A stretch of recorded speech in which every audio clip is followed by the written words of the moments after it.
I was let down at the end of the day. And you know, here's the truth. When we're hoping for like a Christmas present and we get let down, it's not really that big of a deal sometimes, is it? I mean, we're like bummed for the day. It's like, dude, I got presents. And your friends are like, yeah, I got all the things I wanted. And you're like, yeah, you suck. I got these skin tight jeans. You're going to be checking out my butt on Monday. You know, it's like, and you're a little bit disappointed. But really, at the end of the day, it's not that bad, right? But what about when what you're hoping for is maybe something a little more serious? Maybe what you're hoping for is that your parents can work something out and the thing isn't going to end in divorce. Or maybe what you're hoping for, I'll never forget, I was a youth pastor in a town called Batesville, and I had this guy, his name was Will Bowie, and he was a little pothead drug dealer, man, and freshman, his dad sold drugs, and he was a freshman in high school, and so he took on the family business, you know what I'm saying, and he was selling drugs in his middle school, and all of a sudden God got a hold of his life, and he won his heart, man, and this little kid turned his life over to Jesus, and I'll never forget, man, it's his 15th birthday, and he's sitting in my living room, bawling like a baby. Because he called his dad on his birthday. He was at my house, and we had just done this little birthday party thing for him. And he calls his dad, and he says, hey, Dad, when do you want me home? His dad says, I don't care. I said, what do you mean you don't care? He said, come home when you want. He said, what do you mean come home when I want? Dad, it's my birthday. He goes, well, don't worry about it. If you want to come home, come home. If you don't want to come, don't come home. And he sat there, and I listened to this kid for 10 minutes arguing with his dad about whether or not his dad should care if he came home. You know what? This kid had a hope in his heart that when he called his dad would be like, hey, son, I got a birthday present for you, man. I got a cake, you know, and you can even eat it. It's safe. It isn't filled with, like, marijuana, nothing like that. It's a good cake, you know, like I got it from the Walmarts. That's what he was hoping for. But instead, when he called, you know what he found? He didn't care. See, when we hope for something like that and it doesn't happen, it feels a little bit different, doesn't it? It hits a little closer to home. Maybe we really believe that guy or that girl really, man, they loved us, man. They love us. They care about me, man. They're going to take care of me. They're going to treat me right. And next thing you know, you turn around and that person stabbed you in the back, hurt you, broke your heart. You had that friend that you trusted, you believed, you told your family secrets to, right? And they're the ones who broke your heart. See, when hope doesn't turn out in those settings, it feels a little bit different than when it's something like a Christmas present, doesn't it? And so what do we do when we lose hope, when something happens? Well, you know what? There's a few ways people handle it. Some people say this. They say something like this. You know what? I'm not going to rely on anyone else anymore. You know what? This person let me down. That person let me down. My parents let me down. This person let me down. So you know what I'm going to do? I'm not going to rely on any of y'all, man. Screw all y'all. I'm not relying on any of you. You know what? I'm going to do this myself. I'm going to make my own life. And I'm going to make my own destiny. And I don't care about you. And I don't care about you. And I don't care about you. And I may hang out with you, but only so I can get something from you because I'm going to do this myself. Kudo. Yeah. That's going to leave a mark. Right? They start to think that way, and maybe as I talk about that, some of you guys are like, man, I kind of feel like that sometimes. I kind of feel like, you know what? I'm not relying on any of you guys, man. I'm gonna make my own life. The problem is then we become like guys like Eminem who wrote the song, "Be Careful What You Wish For." In the lyrics of this song, he talks about, man, this is everything I wish for. You know what? Everything I wish for, everything I hope for, I got it. Here's the problem. It didn't look the way I thought it would. A guy who has everything in the world, yet his life is falling apart. We come like people that hope for all of these things, and then when they actually walk into it, they realize that, man, maybe this really isn't what I thought it would be. Maybe this isn't what I thought it was. You know, they did a funny research. How many of you guys wish you could win the lottery? Any of y'all? Dude, how many of y'all would be crazy? Y'all would be like, let's go straight in if you won the lottery. Anybody? Dude, I know I would, so don't get around. If I win the lottery, y'all just leave and put your cameras away. Because I guarantee you, somebody going crazy. You know what they found out? Interesting study, crazy study. They did a study over people that won the lottery, right? And then they did a study over people that had a life-altering injury, which means they were permanently damaged forever. And they did a study, and this is what they found. People that won the lottery, you know what they did immediately? They got really happy. They went streaking. Not really, but they could have. People that had a life-altering injury, you know what happened to them? They got really sad. But if you followed their life 3 years later, you know what they found? The people that won the lottery were just as happy 3 years later as they were before they won the lottery. And people that got significantly injured 3 years after their injury, you know what they were? Just as happy as they were before a life-altering injury. You know why? Because those things aren't what brings life and aren't what brings happiness. You know what? Some of us in this room, most of us in this room, know Christ, and we know a peace and a hope that comes from Christ. And we know that it's not our outside circumstances that brings hope and life. It's what's going on the inside. It's what God is doing on the inside of me, man, that brings hope and brings life. And a lot of us know that, and that sounds great, but what about you Christians that have lost hope? Because I know a lot of you too. You serve God, you love God, and yet your heart's been broken. What about you? Yeah, it's easy to point at the guys that don't know God and be like, man, you just need God. If you had God, you would have hope. But what about us that know Christ? And we got Christian kids committing suicide, and we got Christian homes falling apart, and we got Christian teenagers getting into drugs. We got Christian kids that go to church and don't even know Jesus. And somewhere there's this crazy disconnect. What do we do about that? It brings us to the next group. Because a lot of us start to say this. Well, then I just won't hope in anything.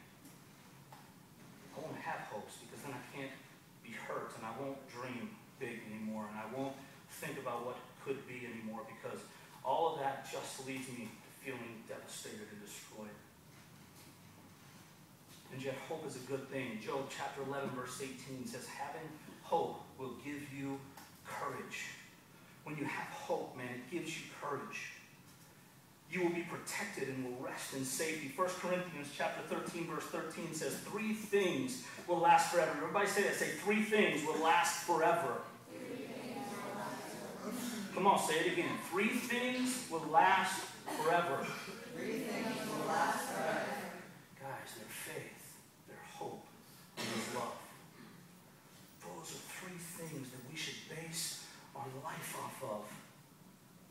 The truth is there's something in us that wants to hope, that wants to believe, that wants to dream, and that thing in us has been put there by God. So why do we get hurt? You know what? It brings me back to what H said last week, man. If you can just believe, if you can believe, and things get crazy all around you, and things get crazy on the outside, but if you can just believe, man, you'll see God's glory. And then the very definition of the word hope is the feeling that what is wanted can be had.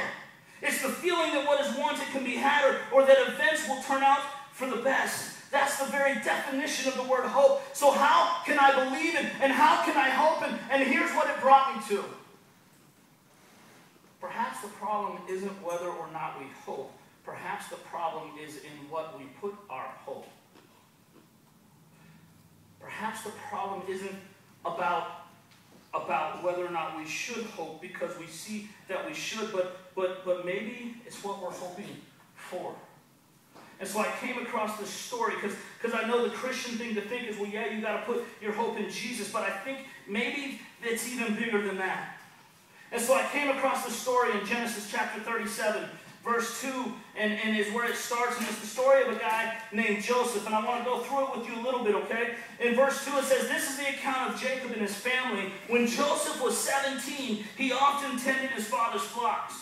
He worked for his half-brothers, the sons of his father's wives, but Joseph reported to his father some of the bad things his brothers were doing. How many of y'all ever told on your brother or sister? How many of you ever turned out bad? That's what happens to Joseph, right? Because they started to hate him. Verse 3 says, Jacob loved Joseph more than any of his other children, and he gave him a beautiful robe. And his brothers hated him because his father loved him more. They couldn't say a kind word to him. And one night Joseph had a dream. And when he told his brothers about it, they hated him even more. He says, listen to this dream, he said. We were out in the field tying up bundles of grain, and suddenly my bundles of grain stood up, and your bundles all gathered around and began to bow before me. His brothers began to shout. He said, you think you're going to be our king? You think you're better than me? And then it began to rain. It didn't really, but how cool would that have been, right?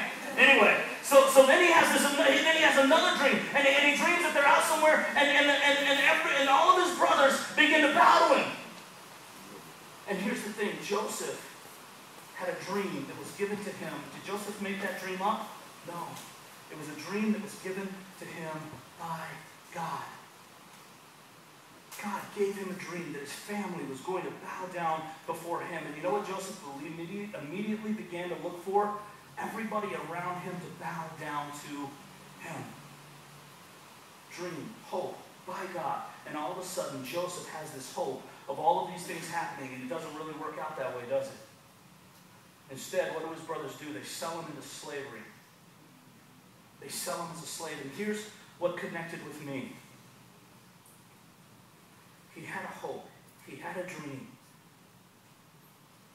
He shared it with the people around him, and they began making fun of him, began to tear down his dream. You know what? When I was little, I had some hopes. And I'm going to share these pictures with you guys. These are some of my hopes. Go ahead and show that first one. Yeah. See, I'm the little guy on your right with the little heart. I think my hope in this picture was to maybe have a half shirt like the guy on the left someday. I don't know. Not sure what that's about. Okay, go ahead and change this one. Oh, this was me. I'm the kid on the right again. And this was, yeah, that's hot. My hair actually at one point grew down past my chin there, and I kept the rest of it down. This is actually me getting ready to come back to the U.S. to play in a world-renowned baseball tournament where there were college scouts from all across the country. I lived in Korea, and our team did really, really well overseas, and so they were flying us to the States to compete in this tournament. And so I had some pretty big hopes there of playing baseball. Okay, go to the next one. Oh, yeah. Yeah, I'm the third guy in the dress there. My hope here was actually that we would get suspended because there was a party we wanted to go to during school. And so we all came to school dressed as girls, hoping that we would get suspended. All right, go to the next one. Yeah, that's me on the left there. I was pretty good at football. Actually, my senior year, I won the Far East Championship. I was player of the game, got hurt, took me to the hospital because I broke a rib. I came back in the fourth quarter and led us back, tied the game, and then threw a touchdown in overtime. Can I get a congratulations? Yeah, so I had big hopes there. And by the way, can you see my really cool Christmas socks? Aren't those awesome? And my buddy there, he wore Mickey Mouse socks, and he was my running back. And you notice the far sock on the right doesn't have any Mickey Mouse ears because the ears stuck out. That was because I threw him a perfect pass, touchdown pass in the end zone, and he dropped it. And he got so mad he ripped Mickey's ears off. I don't think that was Mickey's hope that day. All right, go to the next one. Yeah, this is me after I became a Christian. And I was interning at a church, and man, I had hopes of what God was going to do in my life. Isn't my hat cool? I still have that fur hat, actually. Amazingly enough. It kind of stinks, though, so I don't really wear it. And it sheds. So, anyway, next picture. Oh, that's good. That is actually a double outhouse. It's a double outhouse. So, how many of you guys have ever been in an outhouse? That was a two-seater. So, that was actually Steve and I in Romania, and we were actually hoping that we didn't have to use that, is what that was. But by the look on my face, I don't think I made it.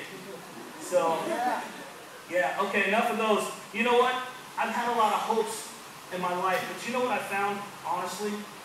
You know what most of my hopes have been centered around? Me. My hopes were always about me. And you know what? Even after I became a Christian, a lot of my hopes were about me. It was about what I was going to do for God, and it was about what God was going to do in me, and it was about what my life was going to look like, and it was about how great my life was going to be. And you know what? When I read the story of this guy, Joseph, God gave him a dream. And you know how Joseph interpreted the dream? He interpreted this dream that God gave him, and who did he make it about? Himself. You see, the problem wasn't the hope. The problem was that he made the hope about what God was going to do for him. And so if we follow